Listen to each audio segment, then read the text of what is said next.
cho niềm vui chơi vơi.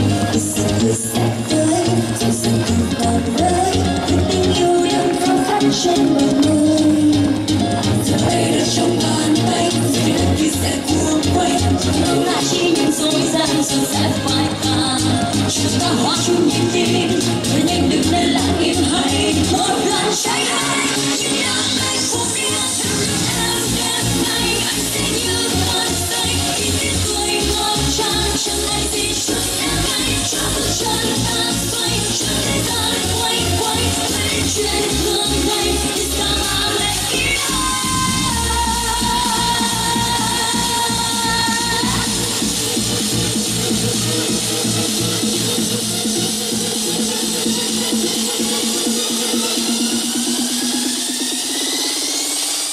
Are you ready?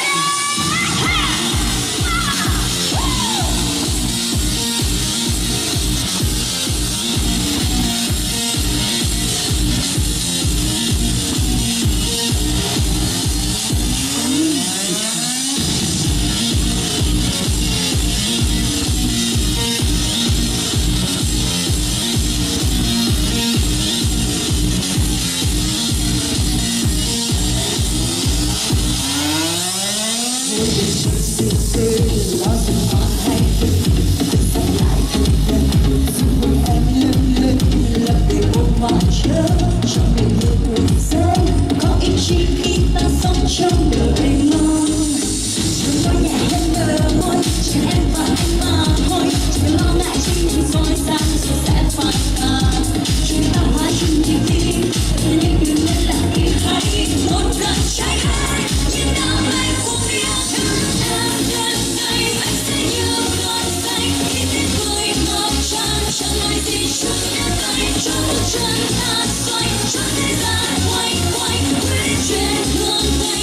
All I need is your love, từ vui thêm mây anh cứ như đang bay không còn vội vã tiếng rồi cũng lớn cho bước chân ta xoay cho thế gian quay quay với chuyện thường ngày.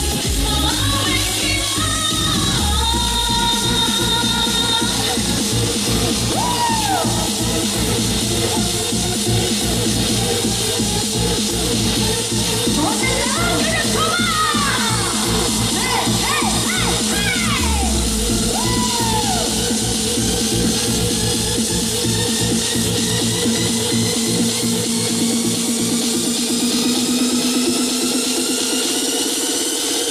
một lần nữa hãy đặt cho nhìn đến đây yêu.